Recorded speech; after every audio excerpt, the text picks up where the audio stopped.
You're listening to the Healthy in Real Life podcast, episode number 183. Hey everyone, welcome back to the show. This is Gina, creator of the Fitnessista blog and brand. I'm so excited that you're here today. Thank you so much for tuning in and all of your support with the podcast. If you enjoy the show, if you wouldn't mind leaving that 5-star rating or review wherever you're listening today, it would mean the world to me. It really helps with the visibility of the show and also just helps me to continue to book the amazing guests that you're able to hear and that I have the opportunity to interview. So thank you so much for all of your support. I really appreciate it.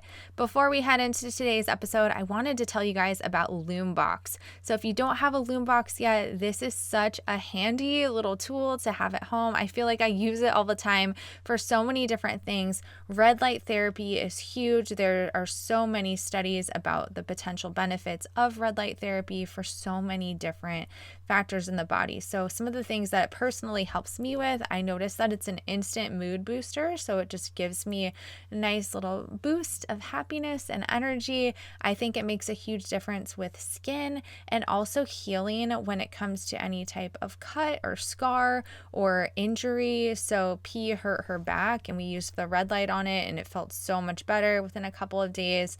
I noticed that if my neck is sore or something's bothering me, I'll use the red light on that. So I really, really love it. Also for scars. So I had a mole removed from my chin and I haven't been able to put anything topically on it yet because it's still like a scab. So I've just been holding the red light at my face and I'm hoping that it'll make a difference with it. But if you have been wanting to try red light therapy, this one is such high quality. It's very portable, so you can take it around with you. It has a little hand strap on it, and you can use the code FITNESSista at Loombox, and that's going to get you $260 off. So head to Loombox. There's a link in the show notes. Enter that code FITNESSista, FITNESSISTA, and get $260 off. All right, friends, let's head into today's show. Welcome to the Healthy in Real Life podcast, bite-sized tips for healthy living that you can implement right now. Join us weekly for interviews and real-life advice for creating the happiest and healthiest version of yourself. Here's your host, fitness expert, author, and mom of two, Gina Harney. Hey everyone, I hope you're having a great day. I'm going to pop in today with a solo episode. We are about to head off on our trip and I'm super excited about it. I also had this mole removed from my chin, so the bandage looked worse, so we're just going to roll with it today. But today I wanted to talk about a topic that I feel like it comes up all the time. I hear about it all the time with clients and also on social media, and that's why it's hard to lose weight even when you feel like you're doing all the things. So like I said, this is a super, super common theme. So I wanted to dive into that today because a lot of people say it's just like calories in versus calories out. And that is not the whole story. That's not telling you everything you need to know. So we're going to talk into some factors that you might not be considering if you're dealing with weight loss resistance and if that's one of your goals right now. So the first one is mindset and stress.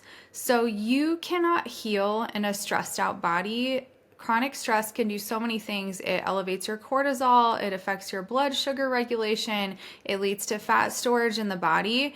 A lot of it comes from perfectionism too. So many of us can get stuck in that all or nothing cycle, that binge restrict cycle. I feel like that's super, super common as well. So really thinking about nervous system regulation. So thinking about ways that you can calm yourself, adding in meditation, adding in hobbies, connection time with friends, things that make you feel good. Something else that I see for women who are in this like chronically stressed out state is that they're really pushing hard with their workouts. So they're pushing really hard, also not fueling enough. And this is doing the exact opposite of what your body needs. So a huge, huge factor when it comes to weight loss resistance is how much you're actually eating. So many of the women that I see, they're not eating too much. They're actually not eating enough. So under eating is one of the best ways to completely tank your metabolism. So you have something called your metabolic baseline, and that's how much your body will burn at rest throughout the day. So if you are consistently burning a really high amount of calories and not eating enough, it's going to drop that metabolic baseline. So that's why you might be able to cut yourself to a certain amount of weight, and then you go back to your normal patterns, your normal habits, and then after a certain amount of point, you're like, okay, I'm going to try to do that again. You go back down to that same caloric intake, but it doesn't work anymore. And that's because that metabolic baseline is dropped. So your body is trying to preserve itself. It's going to do anything it can to survive. It's going into survival mode. I also see chronic undereating with women who do things like intermittent fasting. I think that that's a great way to ensure you're not getting enough calories throughout the day. Super low carb diets, skipping meals, which is really common when you're juggling a lot, especially when it comes to work and kids. So I really like to work with clients on rebuilding their metabolism. So usually this involves reverse dieting. So we will start with wherever they are for their current baseline, and we'll add on calories really slowly, really strategically. And the idea is to add in the calories so that you're not gaining weight during this process. So it's a slow process. It takes a little while, but we're increasing that metabolic baseline so that when we do head into a cut, they're actually eating more than they were when they first came to me, but they're able to lose weight. So reverse dieting is a great way to break a weight loss plateau, especially if you feel like you're already eating a really low amount. So that's something to definitely keep in mind. The next thing is, I really think it's important to think about hormones. I think a lot of the times we blame things on hormones that might not necessarily be correlated with hormones, but as women, they're changing, especially as we head into our 30s and 40s, 50s. Estrogen imbalances are huge, progesterone, thyroid function. These things can make weight loss very, very difficult. They can lead to symptoms like PMS, fatigue, hair loss, mood swings. These are all signs that there's something deeper in the body going on. So if you're dealing with weight loss resistance, it's important to consider hormones because something else might be happening underneath. So it's always good to look for root causes. I love to do functional labs. So the HTMA is a really nice one just to see your mineral status, any toxic heavy metal exposure, electrolytes.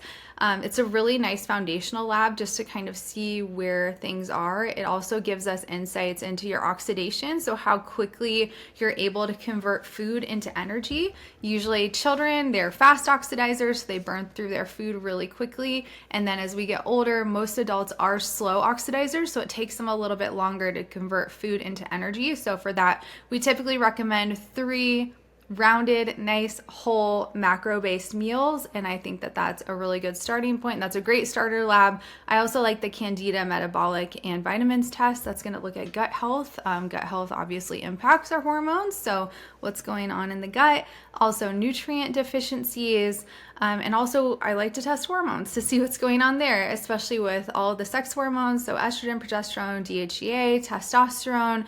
Also looking at your A1C and thyroid, that is a huge one as well. So it might not just be a calories versus calories in versus calories out kind of thing. We might just need to support hormones, which we can do through diet, lifestyle, also smart supplements. That's also a really good option.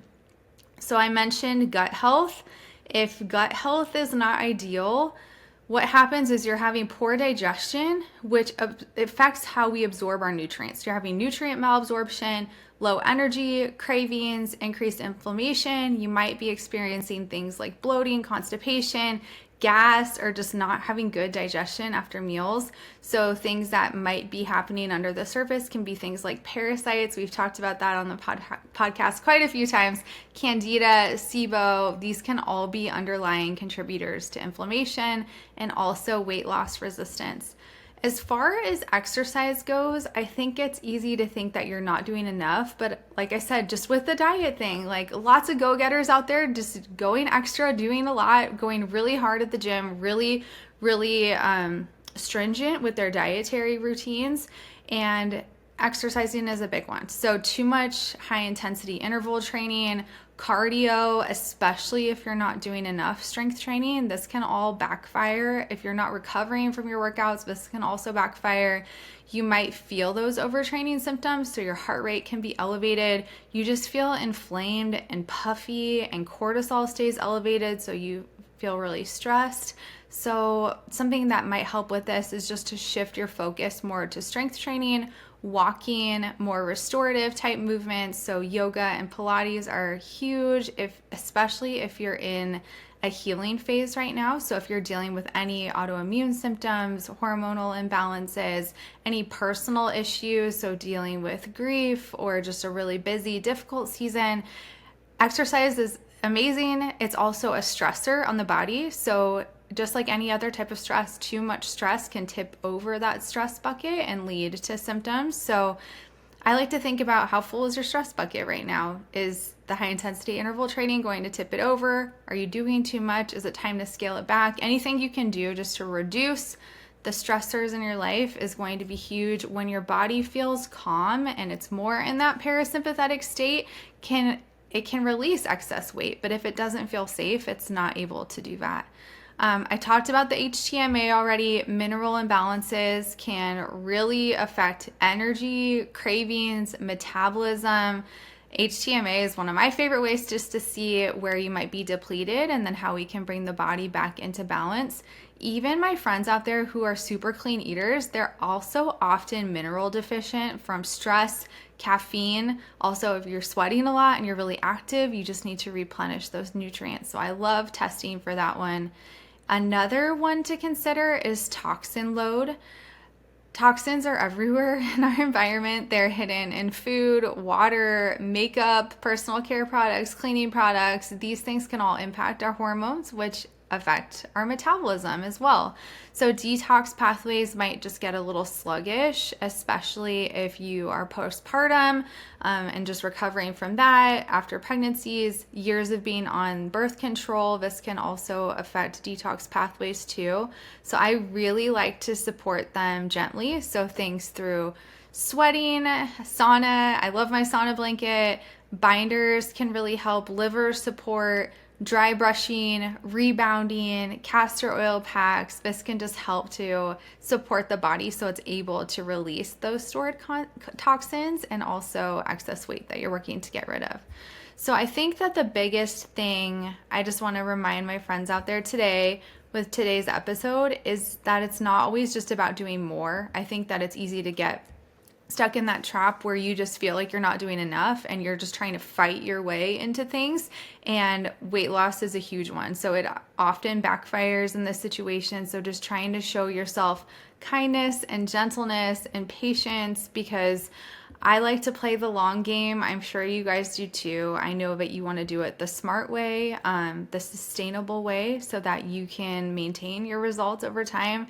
And another thing too is women, we just need to remember you don't have to earn your rest. You don't have to earn the right to recover from your workouts or fuel yourself properly. Just really listen to your body, support the foundations, and just stick with that long game, because it's really what's going to pay off in the long haul when you're able to maintain those results. So of course, I'm here if you have any questions. I hope that you got some takeaways from this episode. Please share on social media, wherever you're listening today. And also, if you're interested in any testing, you can always reach out to me. My email is gina@fitnessista.com, and just put in the subject line testing, and I would love to work together on some testing options. But sending you lots of good vibes on your health journeys, because I know we're all at different pieces of those health journeys.